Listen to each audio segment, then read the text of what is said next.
सजनी के सजनवा हम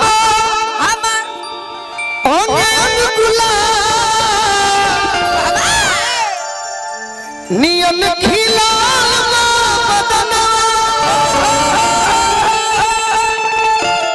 बड़े भैया मनोज भैया की तरफ से बहुत बहुत आशीर्वाद मिलल। बार बार प्रणाम करो, आशीर्वाद की प्रतीक्षा। सोनी सोनी भगवान अर्जुन बिहार हो तो कहती का अरे कि आज राजा जी के पुरवे जवान हो आज राजा जी के पुरवे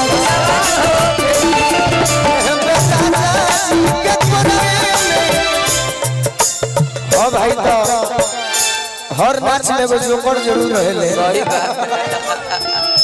बबुआ भैया संगीत प्रेमी है, बड़ भैया है, हमनी के तो भाई भाई वाला रिश्ता बोलने बा। रूपा जी के भी बड़ा मानीला छिटी छिटी बहुत बहुत छिटी छिट दे कि आज राजा जी के पुरवे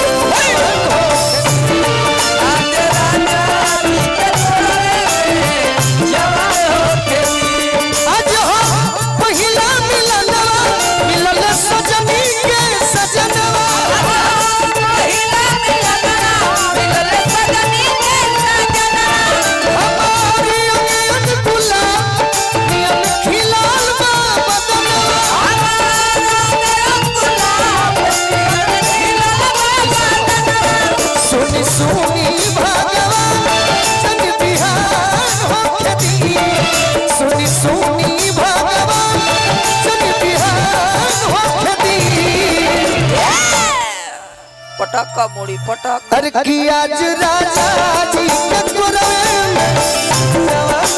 आज राजा जी के पुरवे जवान हो आज राजा जी के पुरवे में जवान हो आज राजा जी के पुरवे जवान हो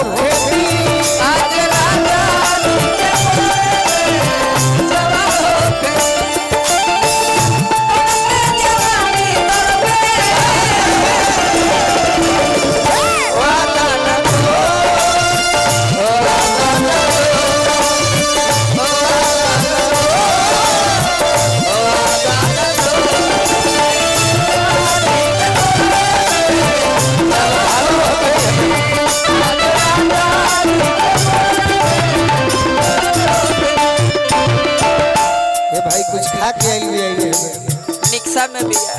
इहो जगह चिन्हे ली। सही बात। अरे क्या बात है, एक बार जोरदार ताली रूपा जी के लिए होना चाहिए, सभी के लिए, लेकिन खास करके इनके लिए। क्या यार सब गरम पानी के कमाल हो। लड़की कहते के प्रभु जी राजा जी के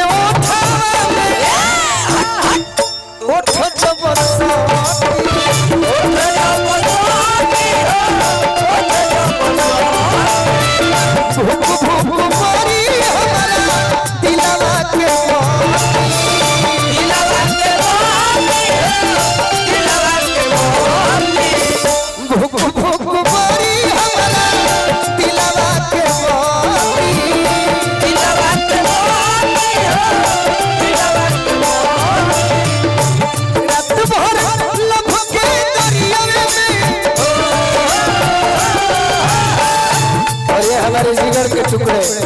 सुजातपुर भाई चिट्टू जी की ओर से हजारों हजारों रुपए का आशीर्वाद।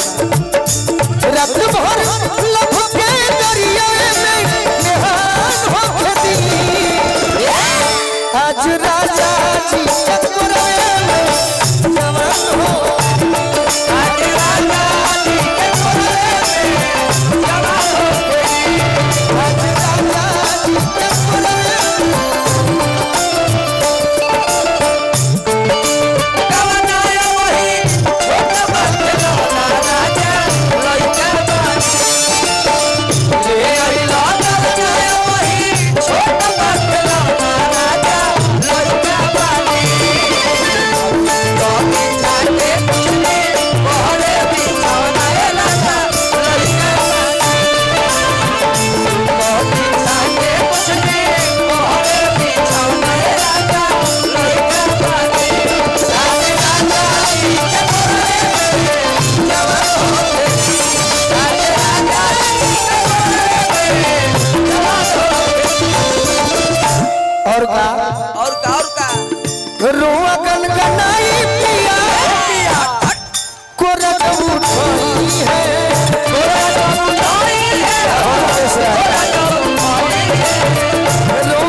लड़की के दिल में यह सोच होके के चाहिए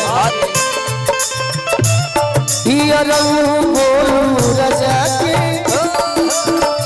ये रऊ बोलू राजा के परेशान होके दिली कि आज राजा जी के कोरे में जवान हो आज राजा जी के कोरे में जवान हो